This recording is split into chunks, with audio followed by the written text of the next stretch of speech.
paralysis, back pain, migraine, diabetes, blood pressure, disc bulge, arthritis, joint pain, hair loss, skin problem, spine problem का प्राकृतिक और रासायनिक मुक्त इलाज और पाए अपने बीमारियों की जानकारी एक्सपीरियंस डॉक्टर से जो 13 साल से आयुर्वेदा और रिसर्च में अपनी सेवा दे रहे हैं। तो किस बात की है देरी, हम आए और अपने बीमारियों का आयुर्वेदिक ट्रीटमेंट ले और उन्हें जड़ से खत्म करें। Doctor Latif, Ayurveda hospital, unit of Ayurveda and panchakarma, लंबा लाइन या VKV school, Monday to Saturday. For appointment, contact 9933222553. अगर आप लोग और कुछ पूछना है तो आप लोग पूछ सकते हैं। संभव मैम, मेरा एक सवाल है कि जैसा आपने अभी बताया, हम आपको ये बता दें, डे 1 से हम जितेंद्र नारायण जिनके ऊपर रेप का एलिगेशन लगा है उनका न्यूज़ हम कवर कर रहे हैं और काफ़ी लोगों ने हमें ये भी बताया है कि इवन नेशनल मीडिया भी सिर्फ उनके बारे में कवर कर रही है। बाकी 2 एक्यूज्ड जो है, जो लोग भगोड़ा घोषित हो चुके हैं, जिनके ऊपर 1-1 लाख रुपया इनाम है, एक है RL ऋषि और एक है Sandeep Singh, also known as Rinku. तो जब इनके बारे में ये जब फरार हुए थे तो आखिर ऐसा क्या हुआ कि इन्हें अभी तक पुलिस जो है ढूंढ नहीं पाई, और इनके बारे में इससे पहले आप लोगों ने क्यों नहीं आवाज़ उठाया, हम ये कहना चाहते हैं। क्योंकि देखिए, CS के बारे में आप लोगों ने एक धरना भी किया था अभी कुछ दिन पहले, जो हमने दिखाया था काली पट्टी बांधकर। लेकिन ये जो 2 लोग हैं, इनके बारे में बताइए। और आपने ये कहा कि पुलिस को नंबर जारी करना चाहिए कि इन लोगों के लिए, तो हम आपको ये बता दें कि पुलिस ने ही इन दोनों का नाम के साथ जब 1-1 लाख रुपया इनाम जब रखा तो पुलिस ने नंबर भी जारी किया था। इवन 2 पुलिस ऑफिसर्स, एक SI, एक इंस्पेक्टर, उनका नंबर भी दिया है और ये भी कहा है कि जब ये बंदा अगर कहीं दिखता है या मिलता है तो इस नंबर पर कॉल कर सकते हैं। तो इसके बारे में भी कुछ बताइए मैम। हाँ, जैसे कि बोल रहे हैं सिर्फ जितेंद्र नारायण पर, क्योंकि वो बहुत बड़ा पावरफुल पोजीशन था और उनके छत्र छाया में बाकी जो एक गैंग है, तो इन लोग पल रहे थे, उन लोग उसका इंतज़ार कर रहे थे, अगर वो तो बचा ही लेंगे, क्योंकि उनको कुछ नहीं कर सकता है। जब मेन एक्यूज़ को कुछ नहीं कर सकते, बाकी तो कुछ भी नहीं है, तो उन तक नहीं पहुंच सकते जब तक मेन एक्यूज़ को आप नहीं पकड़ते हैं, क्योंकि उनके द्वारा उनका घर में हुआ है। बाकी उनको पहुँचाने का काम, या फिर जो आप ऋषि है वो तो उसी दिन फरार हो गया था। सबसे पहले जो लड़की ने, जो 21 साल के जो बेटी ने सबसे पहले कंप्लेन किया, सिर्फ कंप्लेन खबर मिला कि नहीं, RL ऋषि यहाँ से भाग गया था। तो उसको पकड़ना तो बाद में था, ढूंढना बाद में शुरू होता था, क्योंकि मेन पुलिस का जो कार्रवाई था, हमने जब DGP सर से मिले थे, उनका कार्रवाई सबसे पहले ये था कि जितेंद्र नारायण पर जितना सबूत इकट्ठा कर सके सच्चाई का, अगर वो गलत है तो, क्योंकि ऐसे ही किसी पर उनका जो कहना था, एक्चुअली देखिए, जो ऐसा पद में होते हैं जैसा कि चीफ सेक्रेटरी या फिर DGP, ऐसा रैंक के जो होते हैं, LG है, तो मेन होता है ना एडमिनिस्ट्रेटिव ऑफिसर में एक CS और DGP, ऐसा रैंक में जो होते हैं ना, उनका बहुत सारा सख्त डिसीजन भी लेना पड़ता है, चाहे अपना डिपार्टमेंट के ऊपर या फिर किसी लोगों पर, बहुत सारा लोगों पर एक स्ट्रिक्ट डिसीजन लेना होता है। तो उसमें क्या होता है, लोग बहुत ज़्यादा दुश्मन भी हो जाता है उनका, तो कोई झूठा आरोप भी लगा सकते हैं, वो एक वजह था। तो इसीलिए झट से ऐसा नहीं बोल सकते कि ये सही में एक्यूज्ड है और जो कंप्लेन आया वो सही है। तो इसीलिए पहले जांच पड़ताल उनके लिए बहुत ज़रूरी था और जांच पड़ताल में ही लग रहे थे। तो बाद में जैसा खबर आया कि पुलिस में जो एक D जगदीश्वर राव शायद, तो वो उसमें इंफॉर्मेशन लीक कर रहे थे, लेकिन पुलिस डिपार्टमेंट जो है, कुछ लोगों को जहाँ पे क्राइम ब्रांच इसको देख रहे थे, तो उसमें तो उन पर ही भरोसा किया जाएगा ना। अगर वो सही ढंग से नहीं किया था कोई एक ऑफिसर, तो उसके लिए पूरा पुलिस डिपार्टमेंट को हम ब्लेम नहीं कर सकते हैं। सिर्फ वही नहीं है जिसका भी आपने नाम दिया, जगदीश्वर राव, कुल मिलाकर 6 जन का नाम है, राइट? तो अभी तक सिर्फ एक पर ही कार्रवाई क्यों हो रही है? बाकी लोगों को क्यों नहीं पुलिस बुला रही है, और 2 जन क्यों भाग चुके हैं? बाकी जो आप बात करते हैं, फर्स्ट मेन एक्यूज जो है, जिनका घर में ये गैंग रेप हुआ था और उनके द्वारा हुआ था, दूसरी है RL ऋषि, इन लोगों का गैंग रेप में शामिल है। बाकी जो है पहुंचाने का, रिंकू का जो नाम है संदीप सिंह का, वो जरिया बन के पहुँचाने का उसका काम किया था, और बाकी जो उसमें इंफॉर्मेशन लीक करने का या फिर मीडिया के ज़रिए कुछ और विक्टिम को आपका जो कैरेक्टर असैसिनेशन या फिर आइडेंटिफिकेशन इस केस में है। मेन एक्यूज जो होता है इसमें, उन लोगों पर सबसे पहले पुलिस का कार्रवाई होता है, जिसमें सबसे पहले हो चुका है जितेंद्र नारायण, दूसरा अभी जो है आपका आरएल ऋषि, ये मेन एक्यूज्ड है, और साथ में संदीप सिंह, क्योंकि वो पहुँचाने का काम किया, ये मेन है। तो उसको ऑलरेडी पुलिस शुरू कर चुके हैं, लेकिन उन लोग फरार है अभी तक, उसका जो है ढूंढ रहे हैं। कितना दिन छुपेंगे, अंडमान का ही है, आना तो है, लेकिन कोशिश पुलिस का बहुत जल्द से जल्द, जितना जल्द होगा कानूनन प्रक्रिया में बहुत आसान होगा जजमेंट के लिए, जज करने के लिए। मैम जैसा आपने बताया, तो इस इशू को आपने टेक ओवर किया था मैम पहले जी। ये मैं खुद कहता हूँ।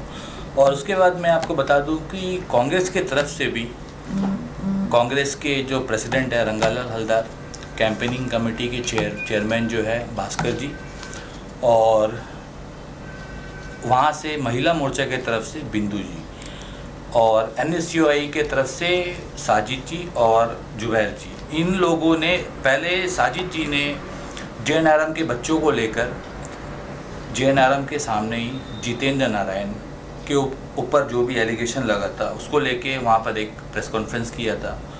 और उसी दिन शाम के समय कांग्रेस के जितने भी लीडर्स का मैंने नाम लिया, इन लोगों ने कैंडल मार्च निकाला था। तो इसके बारे में आपका क्या कहना है मैम?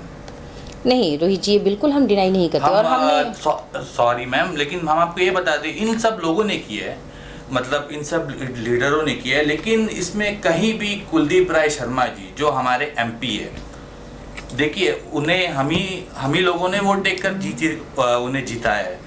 और हम आपको ये बता दें कि वो कोई भी चीज़ में आगे नहीं आते, इवन डिबेट के मामले में भी वो नहीं आए सामने, ना बच्चों से बात करे, ना इस मैटर को लेकर कभी जिस लड़की के साथ जो रेप हुआ है इसको लेकर भी कुछ उन्होंने कहा नहीं। जब एक प्रेस कॉन्फ्रेंस रखा गया था कांग्रेस भवन में, तब भी उन्होंने सरल तरीके से जवाब नहीं दिया हमारे एडिटर सर के साथ। तो इसके बारे में आपका क्या कहना है?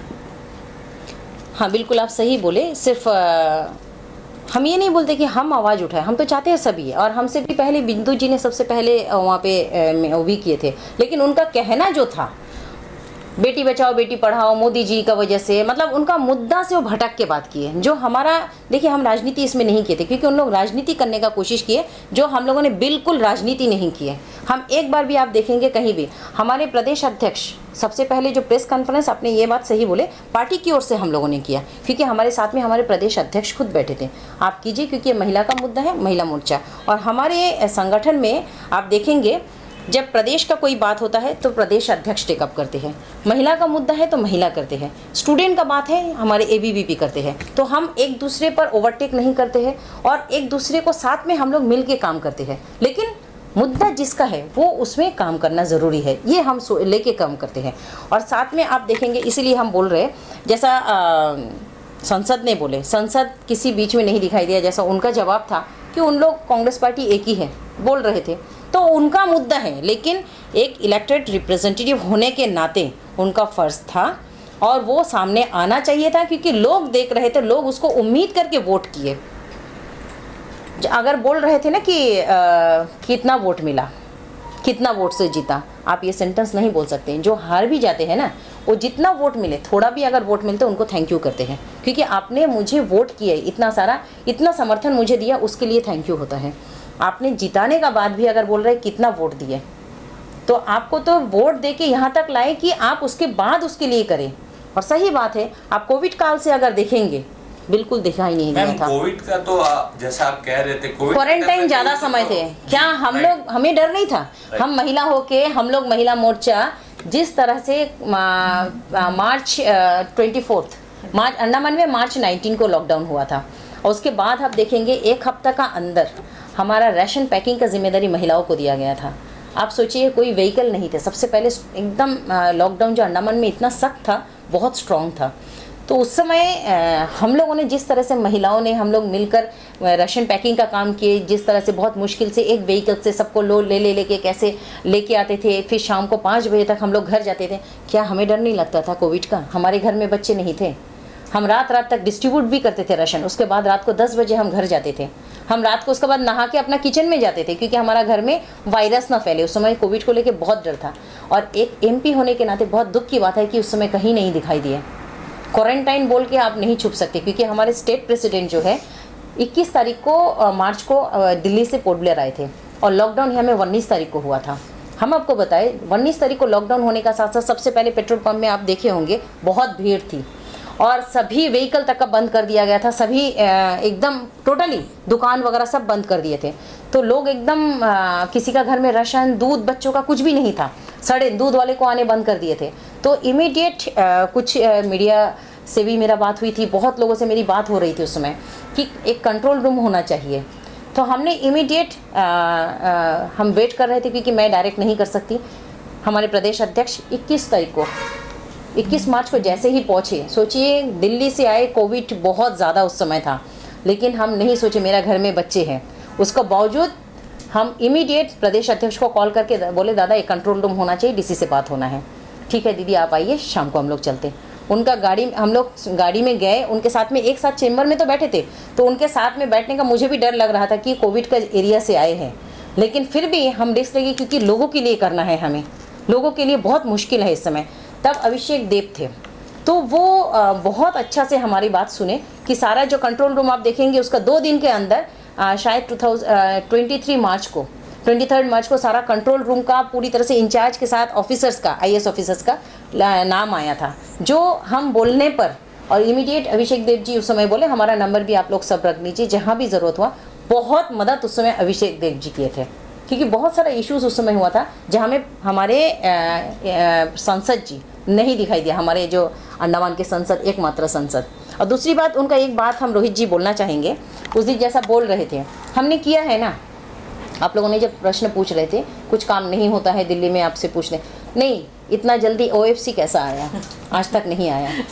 आप बताइए OFC का, आप सभी अंडमान का सब लोग जागरूक है, सभी जानते हैं आज का डेट में, और ख़ास करके आप डिजिटल मीडिया हो चुका है, सभी को पता हो रहा है सब कुछ कि विष्णु जी ने, हमारे माननीय संसद थे जो पूर्व सांसद है आज विष्णु जी, उनका हमें धन्यवाद करना चाहिए। बहुत लड़ झगड़ कर हमेशा से लोगों के लिए काम करता हुआ दिखाई दिया। दिल्ली में जाके वो इतना मेहनत करके OFC के लिए काम किए थे। उसके बाद क्योंकि 2019 का इलेक्शन हुआ था, संसद जब जीते 2020 एक साल में आ गया था क्या, 2000 अगस्त में अगर संसद द्वारा हुआ था, कांग्रेस द्वारा हुआ था, तो आप बताइए अगस्त 9 जब हमारे माननीय प्रधानमंत्री जी हमारे अंडमान को वर्चुअल मीटिंग के ज़रिए हम लोगों से इंटरेक्ट कर रहे थे, क्या संसद को रखना था फिर? तो अगर संसद ने किया होगा तो हम हमारे साथ क्यों किए, जिसमें हम थे। तो ये कहना है कि OFC केबल और रूटलैंड जो प्रोजेक्ट जो है वो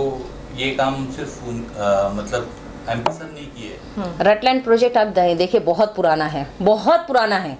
हाँ ये बोल सकते हैं रटलैंड प्रोजेक्ट को लेके पार्लियामेंट में आपने बात किया, आपको पार्लियामेंट में नहीं है, जो पार्लियामेंट का काम है पार्लियामेंट में, जो एडमिनिस्ट्रेशन से आप करा सकते हैं। आपका साथ ऐसा तो नहीं है, MP का साथ आप नहीं बोल सकते हो, खुद बोले फिर कि उनको एडमिनिस्ट्रेशन बात नहीं करते, ऐसा तो नहीं बोल सकते हैं ना कि LG साहब उनसे बात नहीं करते, चीफ सेक्रेटरी सर उनसे बात नहीं करते, ऐसा नहीं है। आपको करवाना है, जो आप नहीं कर रहे हैं वो आपका अंदर खुद इंटरेस्ट होना है। कि विष्णु जी को हम लोगों ने देखा, हम छोटे थे, भक्ता जी को भी देखे, अपने अपने सरकार के खिलाफ अनशन धरना भी करते थे। तो ये सब हम लोगों ने देखा है, ऐसा नहीं है कि हम लोगों ने नहीं देखा, कुछ भी कर सकते हैं। आपको पब्लिक के लिए काम करना है। उस समय मैं संसद, आज हमारे माननीय प्रधानमंत्री जी को कितने सारे प्रोटोकॉल का उल्लंघन कर रहा है सिर्फ लोगों के लिए। जब जनता का हित है, आपके लिए कोई प्रोटोकॉल मायने नहीं रखता है, आपको सिर्फ जनता को सोचना है, क्योंकि आप लोकतंत्र के हिस्सा है। लोकतंत्र में जनता अहम है। हम कुछ नहीं है, हम चुनकर नहीं आते हैं, हमें चुनते हैं जनता, ये सच्चाई है। और जनता के लिए आप नहीं रहेंगे तो और कुछ बोल नहीं सकते फिर इसमें। मैम हमारे ये सवाल है कि जैसा हम इलेक्ट्रॉनिक मीडिया जो है, लोग हमें ये सब मतलब बोलकर ये ट्रोल कर रहे हैं, इवन व्हाट्सएप ग्रुप पे, और बहुत लोग वॉइस मैसेज एक एक ग्रुप में छोड़कर ये ट्रोल कर रहे हैं कि हम जो है सच नहीं दिखाते। तो इसके बारे में आपका क्या कहना है? क्योंकि ये जो मुद्दा जो स्टार्ट हुआ, हमने जितना भी इलेक्ट्रॉनिक्स मीडिया से, लेकिन इसमें जितना भी सबको हम नहीं बोल सकते। कुछ जो है जो अभी यहाँ पर देख रहे हैं और एक दो शायद यहाँ पर नहीं आए हैं, हम ही लोगों ने ही ये मुद्दा को उठाया था, जो पीड़ित महिला वाले। तो इसके बारे में आपका क्या कहना है कि ये मुद्दा हमें नहीं उठाना चाहिए था? हम हर चीज़ का ब्रीफ इसके बारे में कर रहे हैं। इवन CS सर को क्या मतलब कहाँ पर लेकर गए, कब कोर्ट लेकर गए, कब मेडिकल लेकर गए, तो हर चीज़ हम बता रहे हैं। क्या ये हम क्या गलत कर रहे हैं? आज इलेक्ट्रॉनिक मीडिया, सबसे पहले उसके लिए हमें माननीय प्रधानमंत्री जी का धन्यवाद करना चाहिए, जिसकी वजह से OFC केबल के ज़रिए कोविड समय आप देखेंगे, जिस समय सारे वर्ल्ड पूरा विश्व लॉकडाउन में था, उस समय OFC का काम नहीं रुका।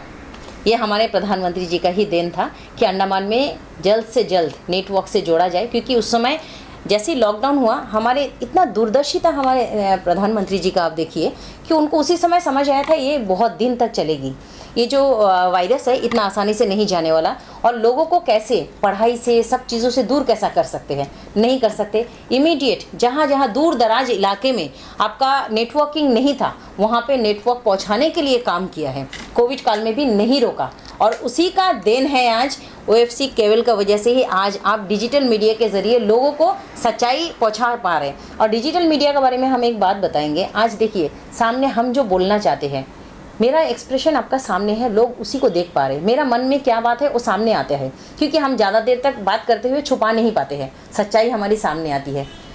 तो प्रिंट मीडिया में जो था बहुत अच्छा था, लेकिन प्रिंट मीडिया का जो था, एडिटर का जो रिपोर्टर होते थे, उनका क्वालिटी दिखाई देता था। वो अपना जो सोच है, अपना उसका क्वालिटी जो था, आपका अपना उसका राइटिंग पावर, और आप उसको किस तरह से, जैसा किसी नेता को दिखाना है या फिर किसी को दिखाना है, तो उसका विषय में कैसा लिखना, वो तो रिपोर्टर पर होता था ना। आज जो है सच्चाई सामने है, आज प्रिंट मीडिया का सामने पूरा ट्रांसपेरेंसी आ चुका है, ये बहुत ज़्यादा ज़रूरी था। और आज देश में हमेशा से हमारे माननीय प्रधानमंत्री जी सबसे पहले एक ही बात बोले, डिजिटल इंडिया करेंगे। उनका 2014 का बात आप देखिए कितना दूरदर्शिता था, डिजिटल इंडिया की ओर हमें लेके गए थे। और आज भारतवर्ष डिजिटल इंडिया का वजह से ही कोविड से भी जूझते हुए आगे निकल गया। अब बहुत बड़े बड़े देश अगर देखेंगे, आप पीछे चला गया है, लेकिन हमारे भारत आज भी 135 करोड़ का जनता होते हुए भी यहाँ पे आज भी हमारे भारत में पूरी तरह से आगे बढ़ रहा है। भारत में कहीं भी सुनने में नहीं मिला कि कोविड के कारण भूखा मर गया, भूखा कहीं में डेथ हुआ, ये हमने कहीं नहीं देखा, या फिर कहीं रोज़गार थम गया। हाँ, हो सकता है थोड़ा जो प्रोडक्शन उसमें कमी आई है, क्योंकि उस समय लॉकडाउन का कारण कितना एग्रीकल्चर सेक्टर या फिर कई जो आप कंस्ट्रक्शन सेक्टर बोलिए, कंपनीज़ जो है उसमें रुक गया था कामकाज, तो वो तो होता ही है, उसके लिए थोड़ा सा पीछे तकलीफ़ होता है। लेकिन ऐसा नहीं है, हमारा भारत रुका नहीं है, आज पूरे विश्व में भारत का नाम बहुत ऊँचा है। आपसे एक बात हम बोलना चाहेंगे, जैसा कि हमारे संसद का जब बात ही आया था, जब OFC को लेके बात हुआ था, या फिर किसी और विषय में बोल रहे कि हम कर रहे हैं, बहुत सारा बात होता है, नहीं होता है, ठीक है, मानते हैं आप आवाज़ नहीं उठा पाएंगे क्योंकि कानून प्रक्रिया में है। तो आज अगर आप देखेंगे अंडमान का जितना ट्रांसफ़र होती है कोई भी डिपार्टमेंट में, टीचर्स हो या फिर किसी भी डिपार्टमेंट में, जॉब का प्रक्रिया में जब कोई भी गवर्नमेंट सर्वेंट आते हैं, उनको ट्रांसफ़र में टेन्योर एक है, प्रोसीजर में क्या है, आपको सारा आइलैंड में आपको काटना है, क्योंकि सभी आइलैंड में लोग ही रहते हैं, हमारे लोग रहते हैं। जब वहाँ पे लोग रह सकते हैं, तकलीफ़ उठा सकते हैं, वहाँ में सर्विस भी आप दे सकते हैं, उसी लिए आपको चुना जाता है, उसी हिसाब से आपको चुनकर लाते हैं कि आपको जॉब मिला है, लेकिन आपको सारा आइलैंड में। आप उस समय अगर बोलेंगे कि हम नहीं जा सकते तो आपको जॉब नहीं मिलेगा। लेकिन आज आप देखेंगे सभी लिस्टों में MP का रिकमेंडेशन के ज़रिए सारे ट्रांसफ़र हो रहा है, क्योंकि मेरे पास ऐसा कई महिलाएं आए हैं जिन लोगों का बहुत जेन्युइन केस है, बहुत रो रहे हैं कि एक तो मेरे पास पिछली साल का ही बात है, एक महिला आई थी जिनका आप बताएंगे उनका बेटी क्रोनिक डिजीज़ है, सीवियर, ऐसा होता है कि 1% ऐसा बच्चों में बीमारी पाया जाता है, वो बीमार थी वो बच्ची, और क्रोनिक डिजीज़ किसी भी वक्त सीरियस हो जाती थी, उसको हॉस्पिटलाइज्ड करना पड़ता था। लेकिन उसका माँ का ट्रांसफ़र जो था कमोटा में देकर रखा था, जहाँ में नेटवर्क भी नहीं था, और उस बच्ची के पास उसका पापा अकेले, उसको लड़की बच्चा है, 12th में बच्ची, आप सोचिए 12th में माँ बाबा को कभी भी ट्रांसफ़र नहीं करते हैं, और उस बच्ची का जब क्रोनिक डिजीज़ का बाद भी डिपार्टमेंट में एप्लीकेशन देने का बाद भी उनका ट्रांसफ़र नहीं होता है, सारे दरवाज़ा खटखटा चुकी थी वो। जब मेरे पास आए उसके बाद मैंने एजुकेशन सेक्रेटरी से मिले इस विषय पर कि उस समय उन्होंने लेकिन एक्सेप्ट किया, ये बात सही है, क्रोनिक डिजीज़ है, इनको होना चाहिए, जेन्युइन केस है। और हम कभी भी किसी का ट्रांसफ़र लेके तभी जाते हैं जो जेन्युइन केस है, क्योंकि ट्रांसफ़र का प्रोसेस में हमें दखलंदाजी नहीं करना चाहिए। लेकिन जब एडमिनिस्ट्रेशन में नहीं सुनते उनका, तब हमारा ज़रूरत होता है कि ये जेन्युइन केस है, इनको आप देखिए। ये सभी के लिए ये होता है, चाहे वो संसद भी क्यों ना चुन के है। संसद का बनने का मतलब आप पावर में ऐसा नहीं है कि आप किसी रिश्तेदार का अपना या फिर अपना जो सपोर्टर है ऐसा लोगों का ही सिर्फ ट्रांसफ़र करवाएंगे। आज जो जेन्युइन केस इतने सारे, वो भी आपका वोटर है, आपको वो भी देखना चाहिए।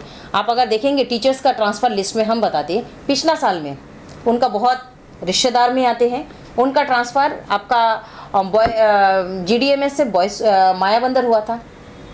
2 दिन का अंदर जितेंद्र नारायण से अगर उसका अच्छा रिश्ता नहीं होता, चीफ सेक्रेटरी द्वारा था बहुत सारा ट्रांसफ़र कैंसिल हुआ था और इमीडिएट 2 दिन का अंदर उसको दोबारा बॉयज़ स्कूल में दे दिया। GDMS बॉयज़ स्कूल, दो कदम का आगे पीछे उनका ट्रांसफ़र हो चुका है।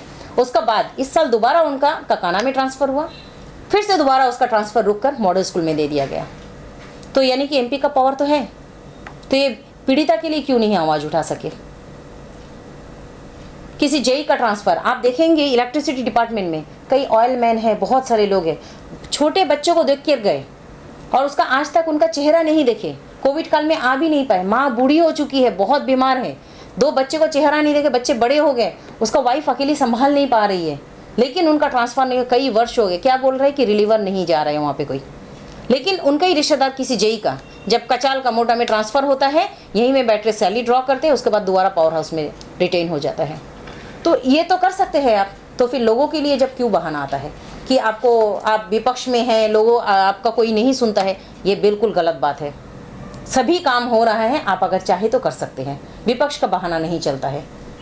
मैम हमारा और एक सवाल है मैम, जैसा आपने अभी MP सर के बारे में जो बताया, मैं आपको ये बता दूं मैम, हमारे अंडमान निकोबार में सबसे बड़ा इशू अभी जो चल रहा है वो है पावर कट्स का। बार बार पावर कट्स होती है। हम आपको ये बता दें, देखिए MP सर तो जहाँ तक हमें देखकर लग रहा है वो रोड पर नहीं उतर रहे हैं इस मैटर को लेकर, और इवन आपकी पार्टी भी रोड पर नहीं उतर रही है, क्योंकि देखिए सेंटर में आपकी सरकार है, वो यहाँ के MP है, कुलदीप राय शर्मा जी यहाँ के MP है। तो अगर वो आवाज़ नहीं उठा रहे हैं तो आपकी पार्टी सेंटर में है, तो आप क्यों नहीं आवाज़ उठा रही है मैम। और इसका हम आपको ये बता दें, क्योंकि ये छोटी मोटी बात नहीं है, इससे पूरी आइलैंड सफ़र कर रही है, बच्चों का पढ़ाई रुक रहा है, फ़ोन चार्ज नहीं कर पाते हैं, क्योंकि काफ़ी सारे प्रॉब्लम्स है, लोगों का घर का सामान खराब हो रहा है, होम अप्लायंसेस सब खराब हो रहा है, क्योंकि पावर कट्स ये आम बात हो चुकी है। तो इसके बारे में आप लोग क्यों नहीं आवाज़ उठाते हैं मैम, आपकी जब सरकार है तो इसके बारे में भी आप कुछ कहिए। बिल्कुल सही बात मैम, इसी में मैं भी ऐड करना चाहती हूँ। 2 दिन पहले राजनिवास में पावर कट हुआ था, 18 इलेक्ट्रिसिटी ऑफिसर्स वहाँ पहुँचे, इमीडिएटली उसको रिस्टोर किया गया, कनेक्शन रिस्टोर किया गया।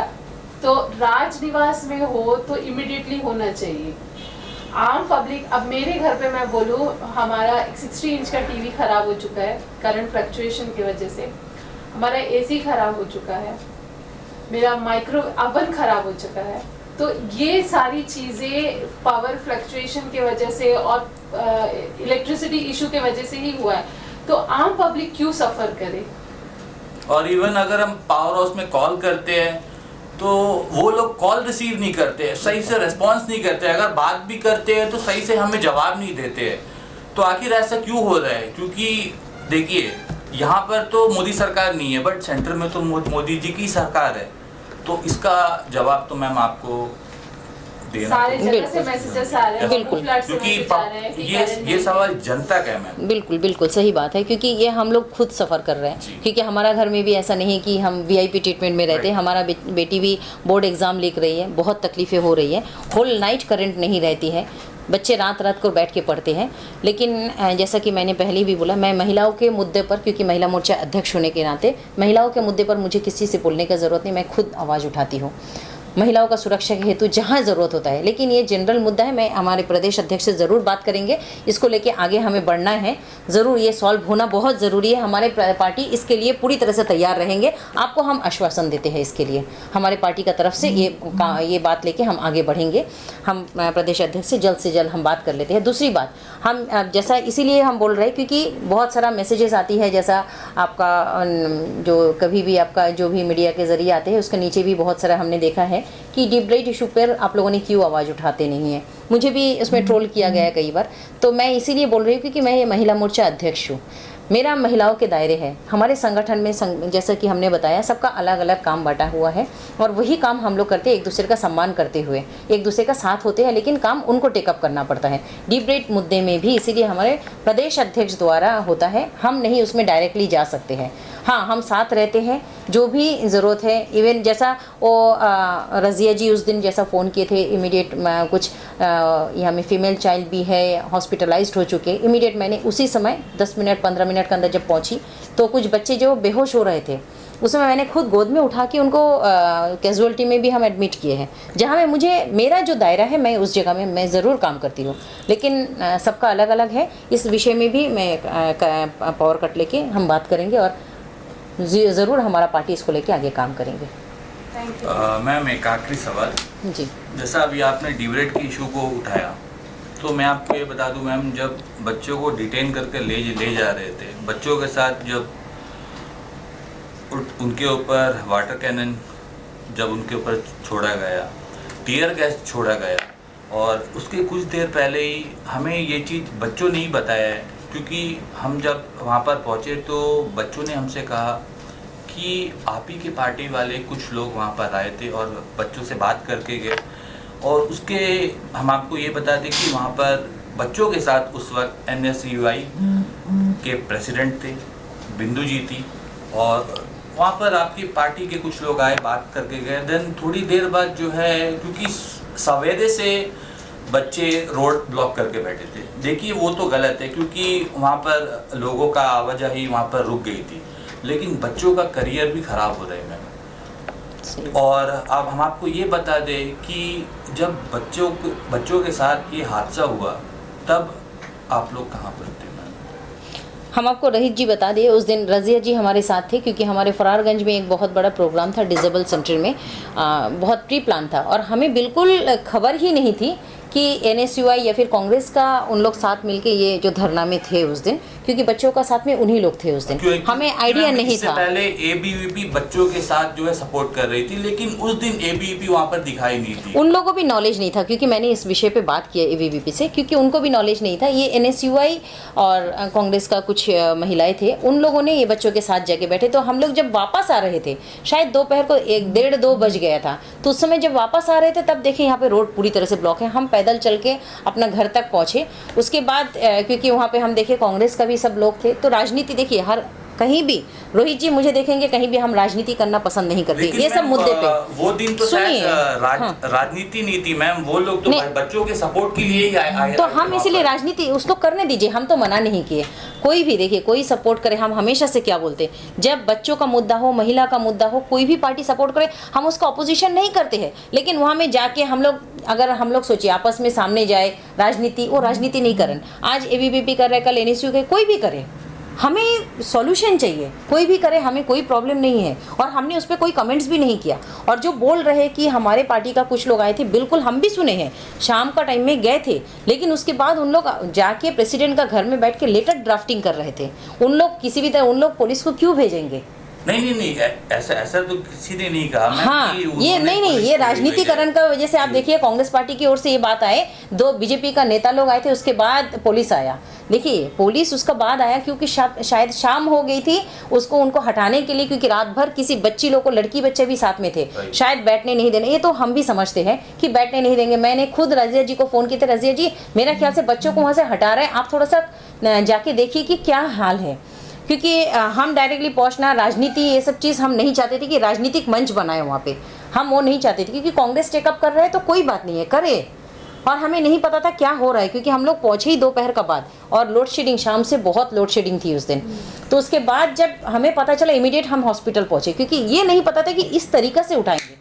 हटाना ज़रूरी था पुलिस के लिए। रोहित जी, यह हम बताते हैं क्योंकि बच्चों को सड़क पे रात भर छोड़ नहीं सकते, एडमिनिस्ट्रेशन का फ़र्ज़ है वो, लेकिन जो तरीका से हटाया वो गलत था, उसका हम निंदा करते हैं। इवन हमारे पार्टी के लोग भी उसका निंदा किए हैं, और वो जो आके गए थे उसके बाद ड्राफ्टिंग करके वो भेज रहे थे, क्योंकि हम लोगों को जो था एडमिनिस्ट्रेशन से मिलके कई बार हमारे पार्टी के लोग भी मिले हैं। जैसा कि हम बोल रहे हैं हम नहीं जा सकते डायरेक्टली, लेकिन हम उनका साथ देते हैं, हमें साथ, जैसे मीटिंग होता पार्टी ऑफिस में, हम लोग मीटिंग में सब थे, लेकिन डिसीजन हमारा आइलैंड का, किसी बेटी बच्चों का बात होता है, राजनीति नहीं करके एकजुट होकर सॉल्यूशन के लिए बात कर रहे। राजनीति हम लोग कर लेंगे ना, इलेक्शन बहुत देर है, राजनीति उस समय करेंगे हम लोग, लेकिन इस समय नहीं, बच्चों का भविष्य के साथ नहीं, किसी महिलाओं का सम्मान का साथ नहीं, राजनीति ऐसा नहीं होना चाहिए।